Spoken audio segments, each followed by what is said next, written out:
Hello champions, welcome to the channel of SBR এটেক। আজকে তোমাদের বাংলা সাহিত্যের যে বইটি রয়েছে সেটির অ্যানিমেটেড নোট সহ বাংলা গানের ইতিহাসের সেকেন্ড মাস্টার ক্লাসে নিয়ে এসেছি, যেখানে তোমাদের স্বাগত জানাচ্ছি।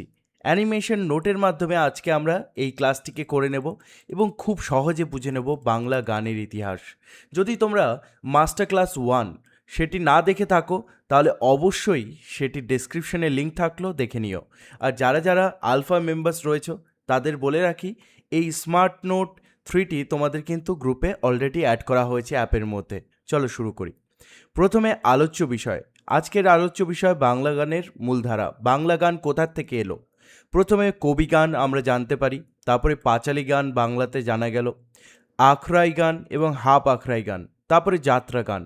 অর্থাৎ এই যে আমরা এখন বাংলা গানগুলি শুনি, এগুলোর যদি মূল ধারা বলো তবে এই 5টি গান থেকে এসেছে কিন্তু আমাদের বাংলা গানটি। তবে যদি বিখ্যাত শিল্পীদের নাম এবং উৎপত্তি সেগুলো জানতে হয় তবে আমরা আরও ডিটেলে পড়ব, যেগুলো তোমাদের পরীক্ষার জন্য খুবই ইম্পর্টেন্ট। কবি গান দিয়ে আমরা শুরু করলাম 1 নম্বর, যেটা উৎস পাঁচালী এবং ঝুমুর গানের সঙ্গে কিন্তু কবি গানের অনেক মিল রয়েছে। তবে পাঁচালী গান এবং ঝুমুর গানের মতো সেম টু সেম কবি গান আমরা দেখতে পাই। সময়কালটা অষ্টাদশ শতাব্দী। অষ্টাদশ শতাব্দী মানে হচ্ছে 1800 শতাব্দী। ওকে, অষ্ট মানে 8 এবং 10 মানে তো জানোই। তবে 10 আর 8-এ 1800 শতাব্দী, মানে 1700 থেকে 1800 সালের মধ্যে এই যে গানটা আবির্ভাব হয়। বাংলার জাতীয় সাহিত্য ছিল কবি গান, মনে রাখতে হবে। কখন? সেই অষ্টাদশ শতাব্দী থেকে ঊনবিংশ শতাব্দী অবধি, মানে 1700 থেকে প্রায় 1800 সাল অবধি বা 1900 সাল অবধি এটা কিন্তু বাংলা জাতীয় সাহিত্য ছিল। 1700 থেকে কত? 1800, মনে রাখতে হবে। এরপরে মূল প্রভাব। কবি গানে মূলত বৈষ্ণব এবং শাক্ত। শাক্ত পদাবলী মানে ভগবানের গান গাওয়া, বৈষ্ণব পদাবলী মানে হচ্ছে বিষ্ণু বা কৃষ্ণের গান গাওয়া। সেইগুলো কিন্তু কবি গানের মধ্যে তোমরা দেখতে পাবে।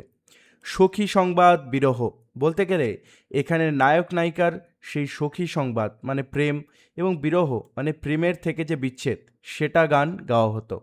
ভবানী বিষয়ক বা মালসী, যেটা শাক্ত বা মাতৃসঙ্গীত। বুঝতে পারলে যে মাতৃসঙ্গীতগুলো ভগবানের উদ্দেশ্যে গাওয়া হয়, সেগুলো কবি গানের মধ্যে পড়ে। কবি গানের বিভিন্ন পর্যায়। গুরুদেবের মতে এই কবি গান হচ্ছে গুরুবন্দনা, আশীর্বাদ প্রার্থনা, সঙ্গী সংবাদ, বিরহ, খেউর এই ধরনের হয়। অন্য মতে এটা মালসী অর্থাৎ মাতৃবন্দনা হয়, মানে মায়ের প্রতি বন্দনা। তারপর সখী সংবাদ, তারাও মানতো এটা হচ্ছে প্রেমের গান। আবার অনেকে অন্যভাবে মানতো এটা হচ্ছে গোষ্ঠ একটি গান। গোষ্ঠ মানে বালক কৃষ্ণের যে গোচারণ যাত্রা, বালক কৃষ্ণ কীভাবে গরু চড়াতো সেটা নিয়ে গান। অনেকে আবার লহর মানে জ্যোতির্ময় হাসির গান, অনেকটা হাসি ঠাট্টার গান ভাবতো অনেকে। ডক্টর সুকুমার সেনের মতে, মানে ইনি একজন ঐতিহাসিক ছিলেন, তিনি মনে করতেন এই যে কবি গান এগুলো কোথায় গাওয়া হতো? মাতৃবন্দনা অর্থাৎ মালসীতে, সখী সংবাদ মানে প্রেমের গান, খেউর মানে হচ্ছে সেই একসঙ্গে যেটা গান গাওয়া হয়, এবং প্রভাতী মানে হচ্ছে সকালবেলা গাওয়া হয় এই গানটি। কবি গানের গঠন কাঠামো, মানে এটা যদি আমরা দেখি, প্রথমে গাওয়া হয় চিতেন, তারপরে গাওয়া হয় মহড়া, সবশেষে গাওয়া হয় অন্তরা। মানে হচ্ছে গাওয়াটা শুরু হয় একভাবে, তারপরে মহড়া গাওয়া হয়, তারপরে অন্তরা দিয়ে সেটাকে শেষ করা হয়। এটা এই যে তিনটা, চিতেন, মহড়া এবং অন্তরা, এগুলো হচ্ছে গানের ধাপ বা লিরিক্যাল একটা সেটিংস বলতে পারো। ওকে, এরপরে কবি গানের স্বর্ণযুগ। কবি গান কোন সময়টা সবথেকে বেশি চলছিল সেটা আমরা বুঝবো। মনে করে রাখতে হবে কয়েকজন বিখ্যাত কবিয়াল ছিলেন, যাদের নামগুলো মনে রাখতে হবে: গোজলা গুই, ভোলা ময়রা, অ্যান্টনি ফিরঙ্গি, তারপরে রাসু এবং নিঃসৃঙ্গ। এনারা ছিলেন বিখ্যাত সেই কবিয়াল। আরও অন্যান্যদের নাম দেওয়া আছে। জনমনোরঞ্জনের জন্য সমাজের দাবি জন্ম নেয় যে স্বভাব কবি এবং কবিয়াল, ঠিক আছে, স্বভাব কবি এবং কবিয়ালদের কণ্ঠ, তারা জায়গায় জায়গায় গিয়ে গান করতে লাগলো। এর ফলে কি হলো? বাংলার যে কবি গান সেটা ফেমাস হতে লাগলো। এভাবেই কিন্তু কবি গানের স্বর্ণযুগটা সেভাবে চলেছিল। কারা প্রচার করেছিল? এই নামগুলো, এগুলোর নাম অবশ্যই মনে রাখতে হবে। এই যে তোমরা অ্যান্টনি ফিরেঙ্গি বলছো, অ্যান্টনি ফিরেঙ্গি কিন্তু অ্যাকচুয়ালি সে বাইরের কবিয়াল ছিল, মানে আমাদের দেশের না, কিন্তু সে কিন্তু বাংলার এই গানগুলো শিখেছিল, যেহেতু তখন ব্রিটিশ রাজ ছিল। পাঁচালী গান, এরপরে পাঁচালী গানে যখন আসি আমরা, পাঁচালী গানে আমরা জানি যে সেই পুরনো দেবদেবীর ব্যাপারে সেগুলো গান করা হতো। এটি অ্যাকচুয়ালি অনেক প্রাচীন কিন্তু একটা গান। অষ্টাদশ শতাব্দীতে আবৃত্তি গানের সমাহারে এর নতুন রূপ তৈরি হয়, মানে অনেকে আবৃত্তি করে গান করত সুর দিয়ে, অনেকে আবার গানের সমাহার করত। এটা দিয়ে পাঁচালী গান আবার সেই বলতে গেলে নবজীবন পায়। কলকাতা অঞ্চলে কবিগান, আখড়াই, টপ্পার প্রভাবে পাঁচালীর কিন্তু নতুন সংস্কার ঘটে। মানে যেহেতু কবিগানও ভাইরাল হচ্ছিল কলকাতার মধ্যে, সঙ্গে সঙ্গে কি হলো, পাঁচালী গানের সেখানে আস্তে আস্তে জনপ্রিয়তা বাড়তে থাকলো। কবিগানের প্রভাবে উত্তর যে প্রত্যুরমূলক, হ্যাঁ, উক্তি প্রতুক্তি পাঁচালীর চল হয়। মানে হচ্ছে কবিগান যে চলছিল এই আমাদের কলকাতাতে, সেখান থেকেই কিন্তু কবিগানের যে প্রচারটা সেটা আস্তে আস্তে চলনটা শুরু হয়। শাস্ত্রীয় রূপান্তর, লক্ষ্মীকান্ত বিশ্বাস, গঙ্গারাম নস্কর প্রথম পাঁচালীতে শাস্ত্রীয় রাগ এবং তালের ব্যবহার করেন। মানে প্রথমে পাঁচালী গানের মধ্যে কোনো সেরকম রাগ অর্থাৎ কোনো সুর এবং কোনো তাল ছিল না, শুধুমাত্র কোনো রকম একটি আবৃত্তি অথবা কোনো একটি ছন্দ দিয়ে সেটি গাওয়া হতো। বাট শাস্ত্রীয় রাগ মানে এই যে সারে গামাপা এগুলোর মতো দিয়ে সেগুলোতে তাল এবং রাগটা সেটাকে ইনসার্ট করা হলো। তারপরে গিয়ে পাঁচালী গানকে আসলেই একটি বাংলা গানের পরিণত করা হলো। পাঁচালীর রচয়িতা, এই যে এই দুটো নাম কিন্তু খুব ইম্পর্টেন্ট, ওকে, এগুলো মনে রাখতে হবে। পাঁচালীর রচয়িতা এবং শিল্পীবৃন্দ, সর্বপ্রধান সর্বপ্রধান পাঁচালীকার দাশরথী রায়, তার মানে সর্বপ্রধান পাঁচালীকারকে দাশরথী রায়। তিনি পাঁচালী গানের জগতে তিনি সর্বাগ্রগণ্য শ্রেষ্ঠত্বের অধিকারী, এই নামটা মনে রাখতে হবে। অন্যান্য স্মরণীয় রচয়িতা রয়েছেন ঠাকুরদাস দত্ত, রসিকচন্দ্র রায়, ব্রজমোহন রায় এবং আনন্দ শিরোমণি। মনে রাখতে হবে এই নামটা, এবং কিছু নাম এগুলো মনে রাখলেও চলবে, কিন্তু এটা অবশ্যই মনে রাখতে হবে। পাঁচালী গানের রচয়িতা এবং শিল্পীবৃন্দের নাম আমরা দেখলাম। এরপরে আখড়াই গান। আখড়াই গানটা প্রথম উল্লেখ কোথায় হয়েছিল? আবুল ফজলের বিখ্যাত গ্রন্থ আইনি আকবরীতেও এই আখড়াই গানের উল্লেখ পাওয়া যায়। তাহলে প্রথম উল্লেখ কোথার থেকে পাওয়া যায়? আবুল ফজলের সেই বিখ্যাত গ্রন্থ থেকে। নামকরণ কি? গায়ক এবং বাদক নর্তকদের যৌথ সম্প্রদায়কে আখড়া বলা হয়। যেমন এখনকার দিনে আখাড়া মানে হচ্ছে সেই যারা কুস্তি করে অথবা ফাইট করে, সেরকম আখড়া মানে হচ্ছে সেখানে গায়ক থাকবে, সেখানে বাদ্যযন্ত্র বাজানোর লোকজন থাকবে, যেমন ঢোল অথবা করতাল, তারপর হারমোনিয়াম যেগুলো থাকে, নর্তক থাকবে মানে কেউ নাচবে, এই যে টোটাল একটা গ্রুপ, একে বলা হতো আখড়া। আর এই গানগুলো যারা করতো সেই গানটাকে বলা হতো আখড়াই গান। ওকে, উৎসস্থল কোথায়? গৌরবঙ্গে এটা হয়। গৌরবঙ্গ বলতে সেই কৃষ্ণনগর বা শান্তিপুর, মায়াপুর সেই জায়গার কথা বলা হয়েছে যেখানে গৌরাঙ্গদেবের জন্ম হয়েছিল। শান্তিপুর, তারপর কৃষ্ণনগর অঞ্চলে অষ্টাদশ শতকে এর চূড়ান্ত রূপ পাওয়া যায়। ঈশ্বরগুপ্তের মতে শান্তিপুরের খেউর আর প্রভাতী গানের সমন্বয়ে আখড়াই গানের উৎপত্তি হয়েছে। তাহলে ঈশ্বরগুপ্তের মতে দেখতে হবে কোন দুটি গান মিলে আখড়াই গান হয়েছে? খেউর এবং প্রভাতী গান। ওকে, প্রথম দিকে এই গান ছিল মূলত আদি রসাত্মক, বলতে আগের যে জিনিসগুলো সেগুলো মনে করে সেগুলোকে রস মিশিয়ে, মানে একটু এক্সট্রা কাহিনী মিশিয়ে সেটাকে গান গাওয়া হতো। কোনো আগের কোনো অতীতের কাহিনী সেটাকে একটু রস মিশিয়ে সেটাকে আরও গান করা হতো, মনে রাখতে হবে। রামনিধি গুপ্ত মানে নিধিবাবু আখড়াইয়ের রূপান্তর তিনি করেন, এটা মনে রাখতে হবে, ঠিক আছে। রামনিধি গুপ্ত যে আছে, কালিদাস চট্টোপাধ্যায়, যিনি অ্যাকচুয়ালি কালী মির্জা নামেও পরিচিত, এনারা এই যে আখড়াই গানটা এটা প্রচার করেছিলেন, এটা মনে রাখতে হবে। এই চারজন যে শিল্পী রয়েছে যেখানে তোমরা দেখতে পাচ্ছ, রামনিধি গুপ্ত, কালিদাস, দেওয়ান রঘুনাথ রায়, তারপর রয়েছে রামশঙ্কর ভট্টাচার্য, এরা বাংলা গানের টপ্পা, ধ্রুপদ, খেয়াল রীতির প্রচলন ঘটিয়ে বাংলা সঙ্গীতে কিন্তু রূপ বদলে দিয়েছিল, দেখতে পাচ্ছ এখানে। ওকে, এই যে তিনি কিন্তু বিখ্যাত আখড়াই গানের একজন শিল্পী ছিলেন। তারপর নিচে নামগুলো দেওয়া আছে। ওকে, এই যে টপ্পা গানের সঙ্গে যুক্ত হয়। ওকে, এরপরে আখড়াই গানের বাজনাটা। আখড়াই গানে বাদ্যযন্ত্রের এক অদ্ভুত পূর্ব সমাহার দেখা যায়, মানে যেন অর্কেস্ট্রা, সাজের বাজনা, সেখানে সমস্ত ধরনের বাজনা তুমি পাবে।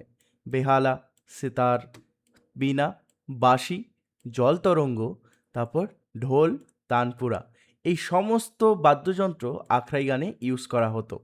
তবে তোমরা এই শর্টকাটে এগুলো মনে রেখো। ওকে, এই জিনিসগুলো, বাদ্যযন্ত্রগুলো, যদিও এটা অত ইম্পর্টেন্ট নেই, ইম্পর্টেন্ট হচ্ছে এই নামগুলো, নামগুলো খুব ইম্পর্টেন্ট। এরপরে হাফ আখড়াইটা কি? আখড়াই গান আছে না, আখড়াই গান বসে গাওয়া হতো, আর হাফ আখড়াই যে রয়েছে, হাফ আখড়াই দাঁড়িয়ে গান করা হতো, মনে রাখতে হবে। তাহলে আখড়াই গান যেটা ছিল ওটা বসে গাওয়া হতো, আর হাফ আখড়াই মানে হচ্ছে দাঁড়িয়ে গাওয়া হতো, এটুকু মনে রাখতে হবে। নিধুবাবুর শিষ্য গায়ক, মানে এই যে নিধুবাবু ছিলেন, নিধুবাবু মনে আছে, রামনিধি, ইনি নিধিবাবু ছিলেন। তার শিষ্য গায়ক মোহনচাঁদ বসু, তিনি হাফ আখড়াইটা চালু করেন। হাফ আখড়াই গানে কি বিশেষত্ব ছিল? মোহনচাঁদ বসু কবি গানের আদর্শে উত্তরোত্তরের মানে হচ্ছে চাপান উত্তর প্রবর্তন করেন, আর হাফ আখড়াইয়ের জন্ম দেন। এবার চাপান উত্তর এই জিনিসটা কি? এটা হচ্ছে এক ধরনের গানের ধরন, মনে রাখতে হবে। হাফ আখড়াইয়ের চাপান উতর না বলে একে বলা হতো ধর্তা উতর। ওকে, তাহলে এই যে চাপান উতর জিনিসটা, এটা আখড়াই গানে দেখা যেত, কিন্তু যেহেতু এটা হাফ আখড়াই, তো একে বলা হতো এখানে ধর্তা উতর। পরিবেশন কি? এই গানে কোনো অন্তরা থাকতো না, এই গানে কোনো অন্তরা থাকতো না। এটা কবি গানের মতো দাঁড়িয়ে নয়, এটা আবার বসে গান করার রেওয়াজ ছিল। তাহলে আমি কি বললাম, এর আগেরটা দাঁড়িয়ে করা হতো আর এটা বসে করা হতো, তাই তো? হাফ আখড়াইটা যদি আমি ভুল বলে থাকি, তাহলে এটা মনে রাখবে, হাফ আখড়াই মানে হচ্ছে বসে গাওয়া হতো, আর আখড়াই যেটা আছে ওটা দাঁড়িয়ে গান করা হতো। ওকে, এরপরে হাফ আখড়াই গানের কাঠামো এবং পর্যায়। প্রথমে তো এটা সারদা বা ভবানী বিষয়ক হতো, ঠিক আছে? এখানে যে তোমাদের গানের ধরনগুলো, চিতান, পরাচিতান, ফোঁকা, দ্বিতীয় ফোঁকা, মেলতা, এগুলো ছিল। এগুলো হচ্ছে সব গানের, বলতে পারো যে এক একটা গানের বিষয়, বা গানের ধরতে পারো এক একটা সেটিংস বলা হয় এগুলোকে। যদি তোমাদের এত ভিতরে মনে না থাকে, এটা অত ইম্পর্টেন্ট নয়, কিন্তু এই জিনিসগুলো ইম্পর্টেন্ট, যে কোন আখড়াই গানটি বসে গাওয়া হতো সেটা হচ্ছে হাফ আখড়াই, কোনটি দাঁড়িয়ে গাওয়া হতো সেটা হচ্ছে আখড়াই। সখী সংবাদ, প্রথমে তাহলে হাফ আখড়াই কী করে গাওয়া হতো? ভবানী বিষয়ক, সখী সংবাদ এবং খেউর। বুঝতে পারলে? ভবানী বিষয়ক বলতে গেলে মায়ের বিষয়, সখী সংবাদ মানে প্রেমের বিষয়, আর খেউর যেটা আছে সেটা অনেক সময় হাস্যোত্তক হতে পারে, অথবা অনেক সময় প্রেমময়, এরকম কিছু হতে পারে। চলো, যাত্রাগান। যাত্রাগানটা আমরা ছোটবেলা একটু হলেও কেউ কেউ হয়তো শুনেছো, যারা গ্রাম থেকে বিলং করো, বা যারা পুরোনো দিনের বই দেখেছো, যেমন বেদের মেয়ে জ্যোৎস্না রয়েছে, এসব রয়েছে, ওগুলোতে যাত্রাগান এই ধরনের ইউজ হয়। যাত্রাগান কি? প্রাচীন নাট্যরূপ, মানে নাটক করে করে সেটা গান করা হয়, ঠিক আছে? যেমন রামায়ণ, মহাভারত রয়েছে। প্রাচীন উল্লেখ কৌটিল্যের অস্ত্রশাস্ত্র, খুব ইম্পর্টেন্ট। কৌটিল্যের অস্ত্রশাস্ত্রে সেই যাত্রাগানের কিন্তু আমরা বর্তমান দেখতে পাই। উন্মেষকাল, কখন এটা এসেছিল? ষোড়শ শতাব্দী। ষোড়শ শতাব্দী মানে কি? ষোড়শ শতাব্দী মানে হচ্ছে 1500 সাল থেকে, কত সাল থেকে? 1500 সাল থেকে 1600 সালের মধ্যে, তখন এটা স্টার্ট হয়েছিল। এখানে মোটামুটি আজকের চেহারার যাত্রাগানের প্রচলন শুরু হয়। এরপরে আমরা শেষের দিকে দেখে নেব কবিগান, পাঁচালী, আখড়াই এবং হাফ আখড়াই আর যাত্রাগানের মধ্যে পার্থক্যগুলি, প্রবর্তকগুলি, খুব ইম্পর্টেন্ট। এই যে পুরো ছকটা আছে, এটা পুরোটা লিখে নিতে হবে। ওকে, মূল বৈশিষ্ট্য, নট দ্যাট মাচ ইম্পর্টেন্ট। ওকে, এরপরে আছে বিশেষত্ব, লাস্টেরটা আছে বিশেষত্ব, এটা একটু ইম্পর্টেন্ট আছে, বাট মূল বৈশিষ্ট্য is not that much important. তবুও তোমরা পড়তে পারো, যেহেতু নোটের মধ্যে দিয়েছি, ইম্পর্টেন্ট কিন্তু আছে। টপার স্টাইল নোটের মধ্যে লাস্টে এমসিকিউ যদি ধরি, মালুসী কি? মালুসী হচ্ছে মাতৃসঙ্গীত। চিতেন কি? চিতেন হচ্ছে মহড়া, মহড়া হচ্ছে অন্তরা। ওকে, কবি গানের যে তুক বিন্যাসটা, চিতেনের পরে মহড়া আসে, মহড়ার পরে অন্তরা আসে। এরপরে পাঁচালী গানের সর্বশ্রেষ্ঠ রচয়িতা কে ছিল? দাশরথী রায়। এগুলো খুব ইম্পর্টেন্ট, অবশ্যই দেখে নিও। আমরা ডিসকাস করে নিয়েছি, তাই সময় নষ্ট করলাম না। তুমি এখানে থামিয়ে ভিডিওটা নোট ডাউন করে নিও। হিন্দুস্তানি সঙ্গীতের পূর্বে যাত্রা গানের যুগ ছিল, ঠিক আছে? মানে ক্লাসিক্যাল এই গানগুলো তো ছিল না আগে, যেগুলো আমরা এখন ক্লাসিক্যাল গান শুনি। তুমি সার্চ করবে ইউটিউবের মধ্যে ক্লাসিক্যাল গান, অনেক কিছু পেয়ে যাবে, যেগুলো সারেগামাপা দিয়ে ইউজ হয়। কিন্তু তার আগেও যাত্রা গান ছিল। সেই যাত্রা গানগুলো দেখানো হতো? কৃষ্ণলীলা, তারপরে রামায়ণ, মহাভারত, লোককথা, লোকপুরাণ, যেমন বিষ্ণু পুরাণ, হ্যাঁ, সেগুলোতে অ্যাক্টিং করা হতো আর সেই কাহিনীটা দেখানো হতো। জনপ্রিয় রূপ, এটা জনপ্রিয় হলো কী করে? গ্রামে গ্রামে কালীয় দমন যাত্রা, রামযাত্রা, চণ্ডীযাত্রা, কৃষ্ণযাত্রা, এরকম শোগুলো হচ্ছিল। আর এই শোগুলোতে যাত্রা খুব বেশি ভিড় হতো, গ্রামের মানুষ দেখতে খুবই পছন্দ করতো। এর ফলে যাত্রা গানের কিন্তু যুগটা ভালো জনপ্রিয় হতে শুরু করে। কখন? সেই ষোড়শ শতাব্দীতে। কখন? 1500 থেকে 1600 সাল। ওকে। এরপরে যাত্রা গানে প্রাধান্য থাকলেও গঠনশৈলীতে পয়ার এবং চতুষ্পদী ছন্দে আবৃত্তির অংশ প্রচুর পরিমাণে ছিল। তবে যাত্রা গানে হিন্দুস্তান সঙ্গীতের আগে এসেছিল। আর কোন কোন সেই ছন্দগুলো দেখা যেত? পয়ার এবং চতুষ্পদী ছন্দ, ঠিক আছে? খুব বেশি হার্ডওয়ার্ক করে এই যে ইম্পর্টেন্ট এই তোমাদের এমসিকিউ নোটগুলো বা যেগুলো তোমাদের এই অ্যানিমেটেড নোটগুলো তৈরি করা হয়, তোমাদের যদি আমার এই ক্লাসটি ভালো লাগে, আমার এফোর্ট ভালো লাগে তোমাদের ভালো রেজাল্টের জন্য, তবে অবশ্যই চ্যানেলটি সাবস্ক্রাইব করে নিও। কারণ 4th সেমিস্টারেও কিন্তু তোমাদের সঙ্গে আমি রয়েছি, 4th সেমিস্টারেও আমি থাকবো তোমাদের সঙ্গে ভালো রেজাল্ট করানোর জন্য। এবং তোমাদের যদি এই ভিডিওটি ভালো লাগে, অবশ্যই লাইক আর শেয়ার করে দিও একটা তোমার বন্ধুদের সাথে। এটুকুই শুধুমাত্র চাইবো, আমি এরকমই ক্লাস নিতে আসবো। যত বেশি লাইক পড়বে তত তাড়াতাড়ি আমি বাংলা সাহিত্যের ক্লাসগুলি নিয়ে আসতে পারবো। অষ্টাদশ শতাব্দীর পালা বদল, মাঘ সঙ্গীতের প্রবেশ হলো। তাহলে এবার আমরা বুঝবো অষ্টাদশ শতাব্দীতে কী করে মাঘ সঙ্গীতটা প্রচার হলো। এই যে বাংলায় স্থানীয় প্রিয়তা, সেখানে বাংলায় কী গান চলছিল? কবি গান এবং পাঁচালী গান, যেটা আমরা জানলাম তখনই শুরুর দিকে। তখন কি হলো? হিন্দুস্তানি প্রভাব শুরু হলো, মানে রাজারা এই যে ক্লাসিক্যাল মিউজিক শুনতে তাদের ভালো লাগছিল।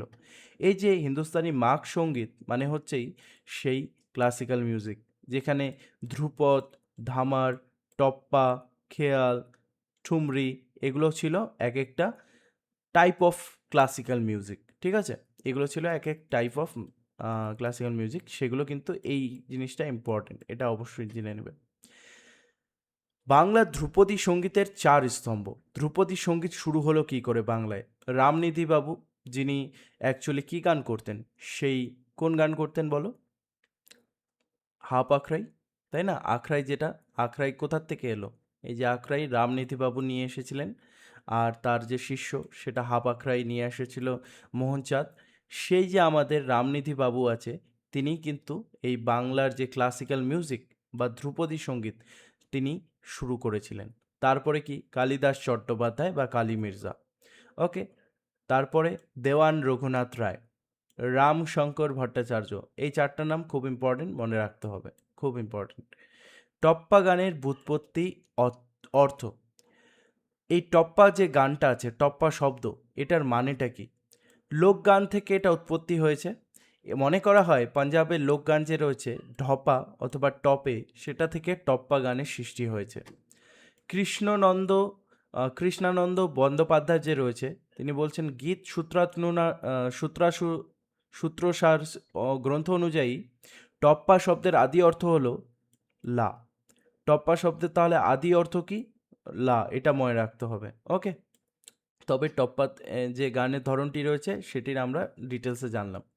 ক্ষেত্রমোহন সেনের মতে ঠুমরি, গজল, গজল তো জানো একটি গানের ধরন, সোহেলি, হরি, এগুলো হচ্ছে প্রতিটাই টপ্পার মধ্যে পড়ে। যারা যারা জানো না গজল সঙ্গীত কি, তারা তাদের বাবা মাকে মা তো হয়তো নাও জানতে পারে যদি গান না জানে, বাট প্যারেন্টস যারা বাবা রয়েছে তারা হয়তো গজল সঙ্গীত জানবে, তো জিজ্ঞেস করে দেখতে পারো, বা দাদু দিদাদের। নর নারী প্রেম, প্রেমের বিরহ, এগুলোই কিন্তু টপ্পা গানের মেন টপিক থাকতো। মানে বুঝতেই পারছো, প্রেম নিয়ে ছিল বিষয়টা। রামনিধি গুপ্তকে আরও যদি ভালো মতো জানতে হয়, যিনি বাংলা টপ্পার জনক ছিলেন, তাহলে বলা চলে যে এই যে ভারতীয় সঙ্গীতের একটি গুরুত্বপূর্ণ ধারা টপ্পাকে তিনি কিন্তু জনপ্রিয় করেন। তার রচিত টপ্পা গানগুলি ভারতের নিজস্ব সাংগীতিক সংস্কৃতি, হিন্দুস্তানি রাগদারির এক অপূর্ব মেলবন্ধন। নিতুবাবুর গান পরবর্তীকালে বাংলা সঙ্গীতের ধারায় এতটাই প্রভাব ফেলেছিল, রবীন্দ্রনাথ ঠাকুরের একাধিক গানেও তার গানের ছায়া নজরে এড়ায় না। মানে হচ্ছে, বুঝতেই পারছো, রবীন্দ্রনাথ ঠাকুর যে আছে, রবীন্দ্রনাথ ঠাকুর নিজে এনার কিন্তু গানগুলোকে ইউজ করেছেন, এনার গানের ধারাকে ইউজ করেছেন নিজের সেই গানগুলির মধ্যে। তুলনা করা যাক হিন্দুস্তানি টপ্পা এবং নিধুবাবুর টপ্পার মধ্যে। হিন্দুস্তানি টপ্পা যে রয়েছে ক্লাসিক্যাল মিউজিক, সেগুলো একটু দ্রুত হয়, আর নিধুবাবুগুলো সেটা একটু ধীর গতির হয়। অলঙ্করণ, জমজমা এবং গিটকিরি, মানে হচ্ছে সেখানে গানের যে রাগগুলো রয়েছে সেখানে জমজমা এবং গিটকিরি। রাগ বলতে কিন্তু গানের বলতে পারো এক ধরনের ছন্দকে বোঝায়। ওকে, আর এটাতেও তাই। এখানে এগুলো বেশি ইম্পর্টেন্ট নয়, অলঙ্করণ এগুলো বেশি ইম্পর্টেন্ট নয়, ইম্পর্টেন্ট হচ্ছে কোনটি বেশি দ্রুত, এগুলো ইম্পর্টেন্ট। এরপরে নিধুবাবুর সংস্কার, আখড়াই থেকে হাফ আখড়াই এলো কী করে? আমরা পড়লাম নিধুবাবু আখড়াই গান সেটা কিন্তু তিনি আবিষ্কার করেছিলেন, আর এই গানে প্রচুর অশ্লীলতা ছিল। ওকে, এই গানগুলো ছোটদের জন্য ছিল না। নিধুবাবু এই গানকে পরিহার করে সংস্কার শুরু করেন। মানে আমাদের নিধুবাবু যে আছে, তিনি এই গানকে পরিষ্কার করেন, ওয়ার্ডগুলো ভালো ভালো ইউজ করেন। তিনি শুধুমাত্র বাণী রূপ নির্মাণ করেন, প্রভাতী খেউয়ের সঙ্গে ভবানী বিষয়ক অংশ যোগ করেন। তারপরে তার এই কাজে প্রধান যদি সহযোগী কেউ ছিলেন কুলই চন্দ্র সেন। তারপরে তার যে একজন শিষ্য ছিল, সেই শিষ্যের নাম আশা করছি তোমরা ভুলোনি, একবার দেখে নাও তার শিষ্যের নামটি। তার শিষ্যের নামটি ছিল মোহনচাঁদ বসু। মোহনচাঁদ বসু তারপরে হাফ আখড়াই এটা চালু করলো। ঠিক আছে, এরপরে নিধুবাবুর অমর সৃষ্টি, সেটা মনে রাখতে হবে। নিধুবাবুর অমর সৃষ্টির নাম কি? সেটা হচ্ছে গীতরত্ন। কি?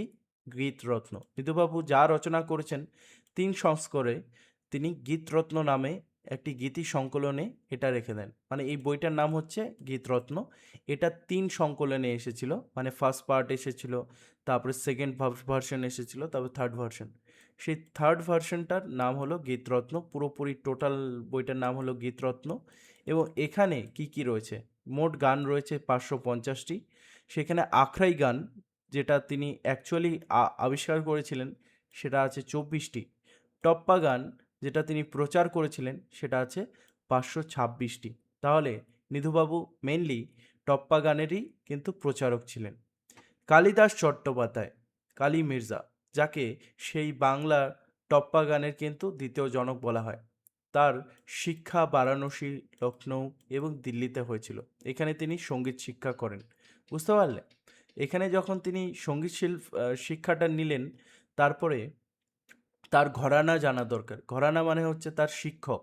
তিনি লখনৌয়ের বিখ্যাত সোরা মিয়ার সেই ঘরানা থেকে সঙ্গীত আয়ত্ত করেছিলেন। মানে তার গুরুদেব হচ্ছে সোরা মিয়া, সেই ঘরানা। এবার প্রবর্তন কোথায় তিনি করেছিলেন এই জিনিসটিকে তিনি প্রবর্তন করেছিলেন বাংলাতে, আমাদের এই বেঙ্গলের মধ্যে। এই বেঙ্গলের মধ্যে তিনি এই গানটিকে ছড়িয়েছিলেন। নিতুবাবুর চেয়ে বয়সে ছোট হলেও বাংলাদেশের টপ্পা শৈলীর প্রচলনে নিতুবাবুর সমান প্রভাবশালী ছিলেন কালিদাস চট্টোপাধ্যায় বা কালী মির্জা, এটুকু মনে রাখতে হবে। এরপরে কালী মির্জা রাজকীয় পৃষ্ঠপোষকতা ও শিষ্য পরম্পরা, তিনি কি করেছিলেন নিজের লাইফে, চলো দেখি। পরবর্তীকালে তিনি বর্ধমান রাজের দরবার, মানে বর্ধমান রাজ বুঝতে পারছো, বর্ধমানের সেই রাজা, তার দরবার ত্যাগ করে পাথুরিয়া ঘাটার গোপীমোহন ঠাকুরের সভা গায়ক হিসেবে কলকাতায় আসেন। কোথায় তাহলে ইম্পর্টেন্ট, কার সভা ছেড়ে এসেছিলেন? বর্ধমান রাজ। এবং কার কাছে জয়েন করেছিলেন? গোপীমোহন ঠাকুরের কাছে। তার সমসাময়িক শিল্পীর নাম কয়েকটা দেখে নাও। সবথেকে বিখ্যাত বাদক তখন ছিলেন, বাদক মানে যিনি বাজনা বাজাতেন, তার নাম ছিল লালা কেবল কিষান। আরেকজন ছিলেন সজ্জু খাঁ। আরেকজন ছিলেন লক্ষ্মীকান্ত বিশ্বাস। দৃষ্টিহীন গায়কের নাম কি ছিল? লক্ষ্মীকান্ত বিশ্বাস। তাহলে দুটো ইম্পর্টেন্ট নাম এখানে দেখতে পেলাম আমরা। একটি হচ্ছে লালা কিষান, যিনি ভারতের সবথেকে প্রসিদ্ধ বাদক ছিলেন।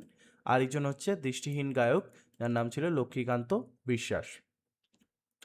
উমানাথ, সেই আমাদের যে এই কালী মির্জা আছে, তার শিষ্যগণের নামগুলো দেখে নাও। উমানাথ ভট্টাচার্য, নগেন্দ্রনাথ ভট্টাচার্য, রাজা রামমোহন রায়। বুঝতে পারছো? রাজা রামমোহন রায়, যাকে আমরা ব্রাহ্ম সমাজ এবং সেই বহুবিবাহ বা বিবাহ আন্দোলন, বিধবা বিবাহ আন্দোলন সেগুলোতে জেনেছি, তিনিও কিন্তু কালী মির্জার একজন শিষ্য ছিলেন। নির্মল চন্দ্র চট্টোপাধ্যায় তিনিও ছিলেন। চলো, কিন্তু ইম্পর্টেন্ট সব থেকে রাজা রামমোহন রায়, তিনি কার শিষ্য ছিলেন? অনেকগুলো অপশন দিতে পারে, কালী মির্জারও শিষ্য ছিলেন। কার কালী মির্জার অমর সৃষ্টি গীত লহরী। তিনি গোপীমোহন ঠাকুরের পৌত্র, মানে নাতি সৌরীন্দ্র মোহনের উদ্যোগে কালী মির্জার গানগুলি গীতলহরী নামক বইতে সংকলিত হয়েছে। তাহলে এই বইটি তৈরি করতে কে সাহায্য করেছে? গোপীমোহন ঠাকুর, তার যে পৌত্র আছে মানে নাতি সৌরীন্দ্র মোহন, তার এই গানগুলি মানে এই কালী মির্জার গানগুলি গীতলহরী এই বইয়ের মধ্যে সংকলিত করা হয়েছে। এখানে মোট 237টি গান রয়েছে। কালী মির্জার মৃত্যুর পরে এই ধারার উল্লেখযোগ্য ব্যক্তিরা কে কে ছিলেন? কালিদাস গঙ্গোপাধ্যায়, শ্রীধর কথক, আশুতোষ দেব, যাকে সাতুবাবু নামেও চেনা হয়। তাহলে সাতুবাবুকে, আশুতোষ দেব, এগুলো অতটা ইম্পর্টেন্ট নয়, কিন্তু কালী মির্জার সব থেকে ইম্পর্টেন্ট হচ্ছে কালী মির্জার বইয়ের নাম এবং কটি গান ছিল। এর আগেরটা যেমন আমরা দেখলাম আমাদের নিধুবাবু, সেখানে 550টি ছিল এবং এখানে কতটি রয়েছে? 237টি। এরপরে দেওয়ান রঘুনাথ রায় এবং রামশঙ্কর ভট্টাচার্য।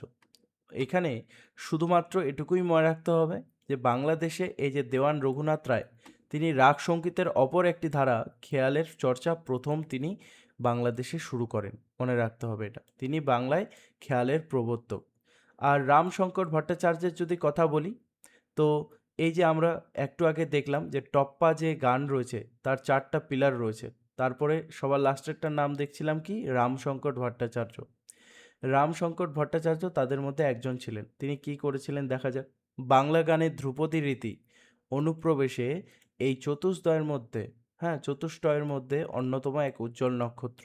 ওকে, তাহলে এনার অত বেশি রোল নেই।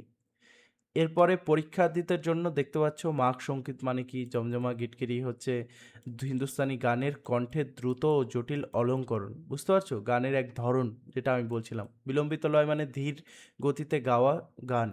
খেউর প্রভাতী হচ্ছে আখড়াই গানের দুটি বিশেষ পর্ব। দোলন কি? দোলন হচ্ছে গানের সুরে এক বিশেষ ধরনের দোল খাওয়া বা বাংলার টপ্পাকে আরও আবেগপ্রবণ করা। ওকে, দেখে নাও নিধুবাবু কী করেছিলেন। শর্টকাটে আমি দিয়ে দিয়েছি শেষের দিকে। তোমাদের যদি আমার এই নোটগুলো খুব পছন্দ হয় তবে অবশ্যই আমার আলফা যে বাংলা ব্যাচটি মাত্র আমি 150 রুপিসে মানে 150 টাকায় পুরো 3rd সেমিস্টার তোমাদের পড়াচ্ছি, অবশ্যই জয়েন করতে পারো। নিচে ডেসক্রিপশনে লিঙ্ক রয়েছে, সেখান থেকে তুমি ডাউনলোড করতে পারো। তোমাদের আলফা মেম্বার্সদের জন্য কিন্তু এরপরে আরও ডিটেলে দুটো মাস্টার ক্লাস আসবে শুধু আলফা মেম্বার্সদের জন্য, যেটা অ্যাপেই পাওয়া যাবে। অ্যাপে তোমাকে 150 টাকার সেই ব্যাচটি কিনতে হবে। আমি কিন্তু দেখো যেখানে এখনকার যুগে একটি টিউশন অথবা যদি তুমি প্রাইভেট টিউশন নাও, যে সেখানে 400 টাকা, 500 টাকা, 600, 700 এরকম পড়ে যায় মাসিক ফিস। সেখানে পুরো 3rd সেমিস্টার, যেখানে পুরো 3rd সেমিস্টার 6 মাস হয়, 6 মাসের আমার এখানে খাটনি রয়েছে, কিন্তু আমি তোমাদের পড়াচ্ছি মাত্র 149 অর্থাৎ 150 টাকাতে। এখানে তোমাদের আমি এরকম অ্যানিমেটেড নোটগুলো প্রোভাইড করছি যাতে তোমরা পরীক্ষার সময় পড়তে পারো। তোমাদেরকে প্রিমিয়াম নোটস দিচ্ছি যেগুলো তোমরা ডাউনলোড করতে পারবে, শেয়ার করতে পারবে। তোমাদেরকে আমি এখানে রেকর্ডেড মাস্টার ক্লাস দিচ্ছি, যেখানে পুরো আমার মনে হয় না আর কেউ এত গভীরে গিয়ে তোমাদেরকে বোঝাতে পারবে এই জিনিসগুলোকে, কারণ আমি কিন্তু অনেক রিসার্চ করে এই অ্যানিমেশন নোটগুলো তৈরি করছি। তাই বাংলায় যদি তোমাদের পুরোপুরি বাংলা কোর্সটি চাই তাহলে মাত্র 149 টাকা, যেখানে বাংলা গল্প, বাংলা কবিতা, বাংলা এই সাহিত্য এবং গানের চর্চা, চলচ্চিত্র সমস্ত কিছু ক্লাস তুমি এক জায়গায় পেয়ে যাবে। অবশ্যই জয়েন করতে পারো। আমার যে নাম্বারটি রয়েছে সেটা দেখতেই পাচ্ছ স্ক্রিনের মধ্যে, সেখানে হোয়াটসঅ্যাপ করতে পারো অথবা ডেসক্রিপশনে দেওয়া সেখানে লিঙ্ক আছে, সেখান থেকেও ডিরেক্টলি মেসেজ করতে পারো, অথবা এসবিআর এডটেক অ্যাপটি ইনস্টল করো, সেখান থেকে ডিরেক্টলি কিনে নাও। এবার এমসিকিউ ফ্যাক্ট শিট, এখানে আমরা এমসিকিউগুলো দেখে নিলাম। টপ্পা শব্দের অর্থটা আমরা দেখলাম। টপ্পা গানের বাংলাতে জনপ্রিয় কে করেন দেখলাম। গীত সূত্রসার কার রচনা? কৃষ্ণানন্দ বন্দ্যোপাধ্যায়। নিতুবাবুর গানে কয়টা লয়ের প্রয়োগ আছে, কোন লয় বিলম্বিত মানে একটু স্লো হয়, সব দেখলাম আমরা, তাই না?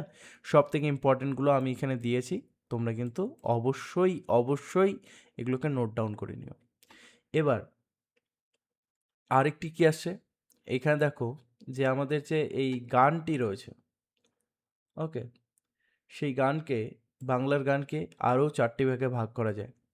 খেয়ালের উৎপত্তি, ঠিক আছে, তারপরে বিষ্ণুপুর ঘরানার ইতিহাস, বিখ্যাত সঙ্গীতজ্ঞ, আর ব্রহ্মসঙ্গীত এবং রবীন্দ্রনাথ। তো রবীন্দ্রনাথ বাংলা গানের সঙ্গে জড়িত ছিলেন, সেটাও আমরা পড়ে দেখব। খেয়াল শব্দটি যে রয়েছে সেটির অর্থটি কী? খেয়াল একটি হচ্ছে আরবি শব্দ, এটির আক্ষরিক মানে হচ্ছে যথেচ্ছাচার বা নিজের মতো ইচ্ছে মতো গাওয়া। খেয়ালের অংশ কি? সাধারণত এটার দুটি অংশ থাকে, স্থায়ী এবং অন্তরা। কোনটা ইম্পর্টেন্ট? খেয়ালের শব্দের অর্থ কী, ওকে, সেটা বাংলাটাও এবং আরবিটাও শব্দ মনে রাখতে হবে। বাংলায় খেয়ালটা কে প্রবর্তন বা কে প্রচার করেছিলেন? বিষ্ণুপুরের কানাইলাল এবং মাধবলাল চক্রবর্তী বাংলায় প্রথম খেয়াল গাওয়া তারাই শুরু করেন। আলী জাতীয় জাতীয় প্রবন্ধের অন্তর্গত কৈবরী প্রবন্ধ থেকে খেয়ালের উৎপত্তি ঘটে, মনে রাখতে হবে, ওকে। অনেকের মতে একতালি ও রাসক প্রবন্ধ থেকে উৎপত্তি, তো দুটো। আবার অনেকে উত্তর ভারতের লোকসঙ্গীত কাওয়ালি, কাওয়ালির নাম তো সবাই জানো, কাওয়ালি, ঠিক আছে, যারা জানো না, কাওয়ালি একসঙ্গে গাওয়া হয়, ওকে। কাওয়ালি মূলত একটি মুসলিম ধর্মের একটি গানকে বোঝানো হয়, সেখানে অনেকে বসে একসঙ্গে গান করে, সেখান থেকে নাকি খেয়ালটা এসেছে, হতে পারে। তো এই তিনটে জেনে রেখো। রঘুনাথের অবদান এবং টপ্পক খেয়াল। রঘুনাথ কি করেছিলেন? রঘুনাথ খেয়াল রচনা করেছিলেন, তিনি 4 তুকের বাংলা খেয়াল রচনা করেন। তাহলে একটা কোশ্চেন আসতে পারে, 4 তুকের বাংলা খেয়াল কে রচনা করেন? আমি জানি হয়তো অনেকের কঠিন লাগছে, বিশ্বাস করো এই ক্লাসটি আমি যেভাবে করাচ্ছি, আমি যা যা ইম্পর্টেন্ট বলছি এগুলো টুকে নাও, নামগুলো উপরে হেডিং করবে রঘুনাথ, ঠিক আছে, টপ্প খেয়াল, তাহলে দেখবে যখন ক্লাস শেষ হলো তোমার অনেকটাই বোঝা শেষ। তুমি যদি এই ক্লাসটিকে পরীক্ষার আগে 2-3 বার আবার দেখে নাও, তাহলে তোমাদের হয়তো নামগুলো একেবারেই মাথার মধ্যে ছেপে যাবে। তাই নোট করে করে এগুলো বুঝবে, শুধু ক্লাস দেখলে হবে না। ছদ্মনাম, তার ছদ্মনাম কী ছিল? ভনিতায় কৃষ্ণ অথবা কালীভাবের বহু খেয়াল, এই গান কিন্তু তিনি রচনা করেন, ওকে।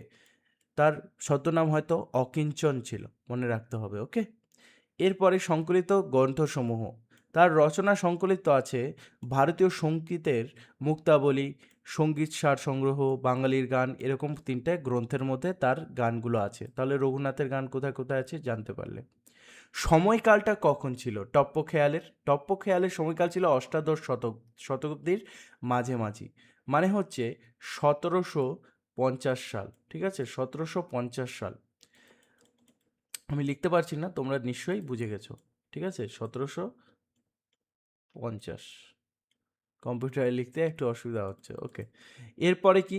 ব্যবহৃত রাগ কি জিনিস ইউজ করা হতো? ব্যবহৃত রাগ দেখো, জয় জয়ন্তী, বাগ্রেশ্রী, তারপরে ভীম পলশ্রী, তারপর বসন্ত, মুলতান, পুরবী, নট্টমল্লার, এগুলো হচ্ছে রাগ। এবার রাগ জিনিসটা কি? রাগ জিনিসটা হচ্ছে গানের ধরন, গান গাওয়ার ধরন, ওকে। সারেগামাপা এগুলোই হচ্ছে রাগ, এগুলো যখন একসঙ্গে ইউজ করা হয় সেটাকে রাগের ধরন বলে। বিষ্ণুপুর ঘরানার উদ্ভব ঘটল। বিষ্ণুপুর ঘরানার কি থেকে উদ্ভব ঘটল? এই যে সঙ্গীতের ঘরানা একটা, বিষ্ণুপুর একটা সঙ্গীতের ঘরানা যেটা অনেক ফেমাস হলো কখন? ত্রয়োদশ শতাব্দীতে, আকবরের সময়, ঠিক আছে, 1702 খ্রিস্টাব্দ। এটা কি দেখব? রাজা রামমল্লের সময় বিষ্ণুপুর সঙ্গীত ফেমাস হওয়া শুরু করলো। তারপর রাজা হাম্বির, যিনি বৈষ্ণব ধর্ম গ্রহণ করলেন, সেখানে কিন্তু তিনি এই বিষ্ণুপুরের গানগুলো শুনতেন, যেখানে কীর্তন থাকতো, পদাবলী থাকতো, মানে শ্রীকৃষ্ণের গান থাকতো। তারপর তানসেনের পুত্র বিলাস খাঁর বংশধর বাহাদুর খাঁ, তিনি যখন বিষ্ণুপুরে আসেন, তার হাত ধরেই বিষ্ণুপুরের শাস্ত্রীয় ধ্রুপদ শিক্ষার আসল সূত্রপাত ঘটে। তার মানে এই যে বাহাদুর খাঁ যিনি আসলেন, তিনি যখন বিষ্ণুপুরে এসে রাজত্ব শুরু করলেন, তখন শাস্ত্রীয় ধ্রুপদ শিক্ষা তিনি প্রচার করা শুরু করলেন। সেখানে তালিম সংগ্রহণ করা হতো, ওস্তাদ থাকতো, ওস্তাদ বাহাদুর খাঁ, ওস্তাদ তারপর বাহাদুর খান রয়েছে, রামশঙ্কর ভট্টাচার্য রয়েছে, তারপরে গদাধর চক্রবর্তী। বিষ্ণুপুর ঘরানার কয়েকজন ওস্তাদ বা মাস্টারের নাম তাহলে আমরা জানতে পারলাম বাহাদুর খাঁ, রামশঙ্কর এবং গদাধর চক্রবর্তী। রামশঙ্কর ভট্টাচার্য যিনি রয়েছেন, তিনি প্রথম ধ্রুপদ রচনা করেন। ধ্রুপদ কি জিনিস? এক ধরনের গান, বাংলা গানকে ধ্রুপদও বলা হয়। রামশঙ্কর ভট্টাচার্য এই বাংলায় ধ্রুপদ রচনা করেন। তিনি অত্যন্ত সফল শিক্ষকও ছিলেন। তিনি কিন্তু এই ধারার পরবর্তীতে বিষ্ণুপুর ঘরানা নামে খ্যাতি পায়। তার মানে রামশঙ্কর ভট্টাচার্য যে আছে, তিনি অ্যাকচুয়ালি আবিষ্কার করেছিলেন ধ্রুপদ, কিন্তু এই ধ্রুপদ গানগুলোই পরে গিয়ে ফেমাস হলো কি বিষ্ণুপুর ঘরানার গান হিসেবে। রামশঙ্কর যে রয়েছে তার প্রধান শিষ্যগণ যদি বলি, যদুনাথ ভট্টাচার্য খুব ইম্পর্ট্যান্ট, হ্যাঁ, তারপরে অনন্তলাল বন্দ্যোপাধ্যায়, এগুলো মনে রাখতে হবে। যদুনাথ ভট্টাচার্য ইম্পর্টেন্ট। বিষ্ণুপুর ঘরানা যে রয়েছে সেখানে গুরু শিষ্যের পরম্পরা দেখো। সবার উপরে ছিল বাহাদুর খাঁ, তানসেনের তিনি বংশধর ছিলেন। এই যে তানসেন আমরা পড়লাম, তানসেনের যে পুত্র বিলাস খাঁ, তার বংশধর বাহাদুর খাঁ, ঠিক আছে। তো তানসেনের একজন বংশধর ছিলেন বাহাদুর খাঁ, তিনি কিন্তু সেখানে এসে সঙ্গীত শেখানো শুরু করলেন। কোথায়? সেই বিষ্ণুপুরে। সেই বিষ্ণুপুরের সঙ্গীত তাহলে প্রথম কে শেখানো শুরু করলো? বাহাদুর খাঁ। সেখান থেকে শিষ্য কে ছিল? প্রধান শিষ্য রামশঙ্কর ভট্টাচার্য। রামশঙ্কর ভট্টাচার্যের প্রধান শিষ্য ছিল যদু ভট্ট, অনন্তলাল এবং ক্ষেত্রমোহন গোস্বামী। ওকে, এবার এই যে অনন্তলাল, সে আবার অনেকজনকে শেখালো, যার নাম হচ্ছে রামপ্রসন্ন, গোপেশ্বর, সুরেন্দ্রনাথ এবং রামকৃষ্ণ, এনাদের শেখালো। তাহলে প্রধান যে ওস্তাদ ছিল সে ছিল বাহাদুর খাঁ। তারপরে ফেমাস যে হলো রামশঙ্কর, এবং রামশঙ্কর থেকে একটি ফেমাস গায়ক আসলো, তার নাম হচ্ছে যদু ভট্ট। এটা মনে রাখতে হবে। ওকে, নেক্সটে আসছি আমরা তাহলে। বিশিষ্ট ধ্রুপদিয়া মানে সেই যে আমাদের গানটা, বিষ্ণুপুরের গানটা, রাধিকা প্রসাদ গোস্বামী। রাধিকা প্রসাদ গোস্বামী মানে বুঝতে পারছো যে একজন ফিমেল শিক্ষিকা ছিলেন, একজন মেয়ে শিক্ষিকা ছিলেন, তাই না? বিষ্ণুপুর ঘরানার আরেকজন কিংবদন্তি তিনি শিক্ষক ছিলেন। শিক্ষক তো অ্যাকচুয়ালি শিক্ষিকা হওয়া উচিত, আই থিঙ্ক। রাধিকা প্রসাদ গোস্বামী। ওকে, তার বিখ্যাত শিষ্যবৃন্দ কে কে ছিলেন? রাধিকা প্রসাদ কাকে কাকে গান শিখিয়েছেন? দেখো, এই যে যদু ভট্ট যে আছে, সে রামশঙ্করের কাছেও শিখেছে, তারপরে রামশঙ্করের পরে যদু ভট্ট এই রাধিকা প্রসাদের কাছেও শিখেছে, কিশোর শিখেছে।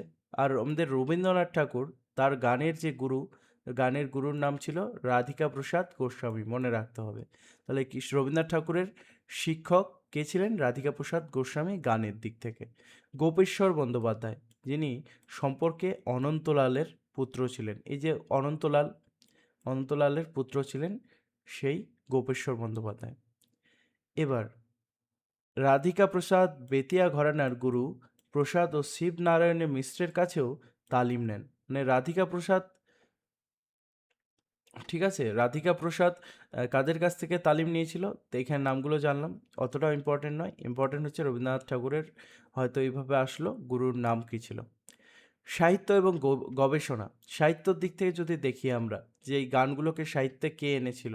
পণ্ডিত গোপেশ্বর বন্দ্যোপাধ্যায়। নামটা মনে হয় এর আগে দেখলাম, হ্যাঁ, অনন্তলালের পুত্র। তিনি কিন্তু অনন্তলালের পুত্র ছিলেন, রাধিকা প্রসাদের শিষ্য ছিলেন। তিনি এই রচনা করেছিলেন এই ধ্রুপদ, যেগুলো শিক্ষার্থীদের জন্য অমূল্য সম্পদ। সেখানে কি কি দেখতে পাবে? এখনকার দিনে আমরা যা পড়ছি ভারতীয় সঙ্গীতের ইতিহাস, এই যে আমরা এটা পড়ছি, এনার এই পড়ার পেছনে এনার একটা হাত আছে। ইনি এইগুলোকে বইয়ের মধ্যে রেখেছিলেন। তারপরে সঙ্গীত চন্দ্রিকা, গীত প্রবেশিকা, তানমালা, বহুভাষী গীত, এগুলো ছিল তার গ্রন্থসমূহ নাম। এক একটা মনে রাখতে হবে। ওকে, তবে গোপেশ্বর বন্দ্যোপাধ্যায়ের বা এরকম আসলো ভারতীয় সঙ্গীতের ইতিহাস, এই গ্রন্থটি কে রচনা করেছিলেন? গোপেশ্বর বন্দ্যোপাধ্যায়। রামপ্রসন্নের রচনা প্রতিষ্ঠা। রামপ্রসন্ন যে ছিল, তিনি মৃদঙ্গ দর্পণ বা সঙ্গীত মঞ্জরি, এগুলো কিন্তু তিনি রচনা করেছিলেন, রামপ্রসন্ন, মনে রাখতে হবে। এরপরে আসছে কি? জ্ঞানেন্দ্র প্রসাদ গোস্বামী। ওকে, জ্ঞান গোসাই যাকে বলা হতো, তিনি মনে করতেন যে গান তিন ভাগ, একটা হচ্ছে ধ্রুপদ খেয়াল, আরেকটা হচ্ছে বাংলা রাগ প্রধান গান, আরেকটা হচ্ছে নজরুল গীতি। তাহলে বুঝতেই পারছো নজরুলের গীতিগুলো তখন ফেমাস হওয়া শুরু হয়েছিল। পরিচয় যদি বলা হয়, রাধিকা প্রসাদের তিনি ভাইপো ছিলেন। তাহলে এই যে রবীন্দ্রনাথ যার কাছে শিখেছে, যার কাছে শিখেছে রাধিকা প্রসাদ, তার ভাইপো ছিল এই আমাদের জ্ঞানেন্দ্র প্রসাদ গোস্বামী বা জ্ঞান গোসাই কে, এরকম আসতে পারে। জ্ঞান গোসাই কে, অনেকগুলো অপশন দেওয়া থাকলো। রাধিকা প্রসাদের ভাইপো। তার নাম ছাড়া বিষ্ণুপুর ঘরানা ইতিহাস অসম্পূর্ণ। বিষ্ণুপুরের গানগুলোতে এই যে আমাদের জ্ঞানেন্দ্র প্রসাদ গোস্বামী, তিনি অনেক বিখ্যাত। কাকা রাধিকা প্রসাদ ছাড়াও, আচ্ছা রাধিকা প্রসাদ তাহলে ফিমেল ছিল না, তিনি মেল ছিলেন, ওকে। কাকা রাধিকা প্রসাদ ছাড়াও তিনি বিখ্যাত বিষ্ণু দিগম্বর পালুস্কর এবং ফৈরোজ খাঁর কাছে খেয়াল শিক্ষা করেছিলেন।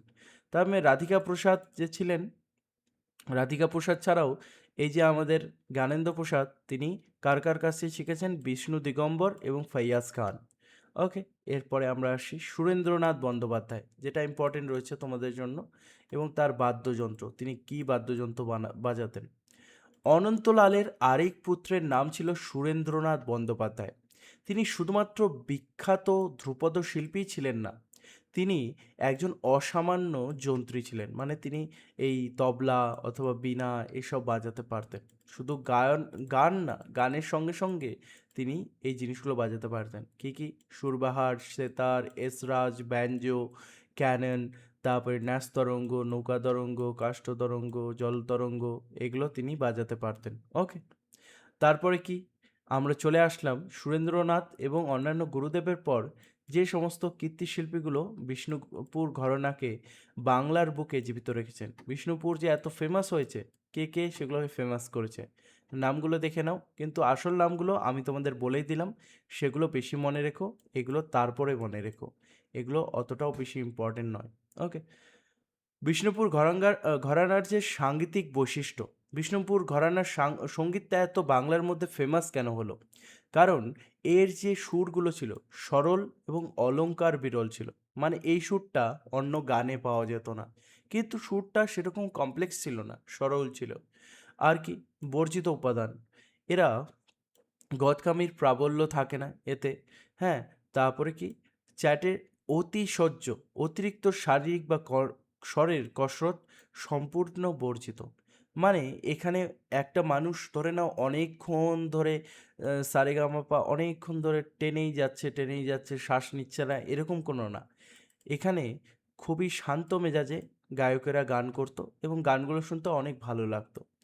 বসন্ত রাগে শুদ্ধ ধৈবত এর ব্যবহার, মানে একটা গান যদি দেখো, বসন্ত রাগ সেখানে ব্যবহার করা হতো। কোমল নিষাদের ব্যবহার হতো, মানে গানটা শুনতে একদম কোমল মনে হতো, হ্যাঁ। সেখানে যে নিষাদটা ইউজ হতো, মানে গানের যে একটা টিউন, সেটা কোমল হতো। বিষ্ণুচন্দ্র চক্রবর্তী এবং সঙ্গীত, কৃষ্ণনগরের যদি কেন্দ্র বলো, তাহলে কেন্দ্র করে ধ্রুপদ এবং বাংলা ভাষার রাগ সঙ্গীত অনুশীলন সমৃদ্ধ হয়েছিল তার মাধ্যমে। মানে কৃষ্ণনগর থেকেই কিন্তু এই ধ্রুপদ এবং বাংলা ভাষার রাগ সঙ্গীতটা শুরু হয়েছিল। বাংলা ভাষার যে গানগুলো এই কৃষ্ণনগর থেকে ছড়িয়েছিল। তাহলে যারা যারা কৃষ্ণনগরে আছো তারাও অনেক প্রাউড ফিল করো, ওকে। 1830 খ্রিস্টাব্দে রাজা রামমোহনের আহ্বানে তিনি কলকাতায় আসেন। কে আসেন? এই বিষ্ণুচন্দ্র চক্রবর্তী, ওকে। তার এবং রামমোহনের প্রচেষ্টাতেই রাগভিত্তিক বাংলা ব্রহ্মসঙ্গীত শুরু হয়। আদি খেয়ালিয়া, যেমন কলকাতার অন্যতম আগের আদি খেয়াল গায়কগুলোর মর্যাদা এই বিষ্ণুচন্দ্রকে দেওয়া হয়। মানে যখন এই আমাদের রাজা রামমোহন রায় তাকে ডাকলো, তাকে একটা উপাধি দিল। কি উপাধি? আদি খেয়াল গায়ক। কাকে দেওয়া হলো? বিষ্ণুচন্দ্র চক্রবর্তীকে। তাহলে একটা কোশ্চেন আসতে পারে যে বিষ্ণুচন্দ্র চক্রবর্তীকে কে আদি খেয়াল গায়কের উপাধি দিয়েছিলেন এবং তিনি কত সালে কলকাতায় এসেছিলেন? এরপরে ঠাকুরবাড়ি, যেটা রবীন্দ্রনাথের বাড়ি, সেটা বিষ্ণুপুর এবং অন্যান্য সেই গানগুলোর সঙ্গে মিলল কী করে? দেখো, আমাদের যে ঠাকুরবাড়ি আছে তারা কিসে কিসের সঙ্গে জড়িত ছিল? বিষ্ণুপুরের এবং কৃষ্ণনগরের গানের সঙ্গে, ব্রাহ্ম সমাজের সঙ্গে, ঠিক আছে, এবং জোড়াসাঁকোর ঠাকুরবাড়ির সেই অন্যান্য রীতিরেওয়াজের সঙ্গে। জোড়াসাঁকোর শিক্ষক কে ছিলেন? বিষ্ণুচন্দ্র চক্রবর্তী ছিলেন জোড়াসাঁকোর ঠাকুরবাড়ির আবাসিক সঙ্গীত শিক্ষক। খুব ইম্পর্টেন্ট, তাই না? তোমরা সবাই বুঝতে পেরেছো যেন এটা হচ্ছে খুব ইম্পর্টেন্ট। গুরুদেব গুরু, মানে গুরুর গুরু কে ছিল? রবীন্দ্রনাথের পূর্বে ঠাকুরবাড়ির সকলের অগ্রজের গুরু কে ছিলেন? তাহলে সকলের অগ্রজের গুরু ছিলেন বিষ্ণুচন্দ্র চক্রবর্তী। রবীন্দ্রনাথের আদি গুরু, তিনি স্বয়ং রবীন্দ্রনাথের প্রথম সঙ্গীত শিক্ষক ছিলেন। তাহলে আমরা বলতে পারি এই যে বিষ্ণুচন্দ্র চক্রবর্তী, তিনি রবীন্দ্রনাথের ছোটবেলার কিন্তু শিক্ষক ছিলেন। কিন্তু তারপরে আমরা কাকে দেখলাম? তারপরে একটা নাম আমরা পেলাম, মনে আছে? সেই নামটি রাধিকা প্রসাদ গোস্বামী। তিনিও কিন্তু রবীন্দ্রনাথকে গান শিখিয়েছিলেন। এরপরে আমরা আসছি সবথেকে ইম্পর্টেন্ট সেই এমসিকিউগুলোতে, যেখানে তোমরা একসঙ্গে সবগুলো এমসিকিউ পেয়ে যাচ্ছ। আমরা সবগুলো এখানে ডিসকাস করলাম। খেয়াল কোন ভাষা থেকে এসছে, ওকে, মানেটা কি বললাম মনে রাখতে। বাংলায় কে আনলো, এটা দুটো নাম মনে রাখতে বলছি। অকিঞ্চন কার ছদ্মনাম, এটাও মনে রাখতে বলছি। তো সবগুলো ইম্পর্টেন্ট তোমাদের জন্য, খুবই ইন্টারেস্টিং এই অ্যানিমেটেড নোটগুলো আমি নিয়ে এসেছি, এবং তোমরা এই ক্লাসটি আশা করছি খুব সহজে এবং ভালোভাবে করলে। যেখানে অন্যান্য ক্লাসে তোমরা হয়তো বুঝতে পারছো না, সেখানে অ্যানিমেশন ক্লাসগুলো তোমাদের অনেক বেশি বুঝতে সাহায্য করে, তাই আমি এভাবে এগুলো নিয়ে আসছি। তোমরা যদি এখানে অনেক কমেন্টস করো, অনেক বেশি লাইক করো, আর ভিডিওটাকে শেয়ার করো, আর সাবস্ক্রাইব করে নাও আমার চ্যানেলকে, তাহলে আমি দ্রুত আরও ক্লাস নিয়ে আসতে পারবো। এরপরে আমরা ইউটিউবে যে ক্লাসটি আনবো সেটা হচ্ছে বাংলা চলচ্চিত্র। যদি তুমি বাংলা গানের ইতিহাস আরও ডিটেলে পড়তে চাও, যাতে তোমার একটিও এমসিকিউ না মিস হয়, তাহলে অবশ্যই আলফা বেঙ্গলি ব্যাচটি নিয়ে নিও, যেখানে 149 টাকায় পুরো বাংলা প্লাস বাংলার সাহিত্য পুরোটাই পড়ানো হবে, নোটস দেওয়া হবে। বাংলার যে পড়াগুলি সেগুলো কমিক বুক পাবে, কমিক বুক পড়ে তোমরা টেক্সট বইগুলো পড়তে পারবে।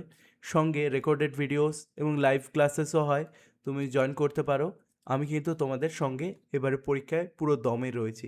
4th সেমিস্টারেও আমি থাকবো। See you soon guys.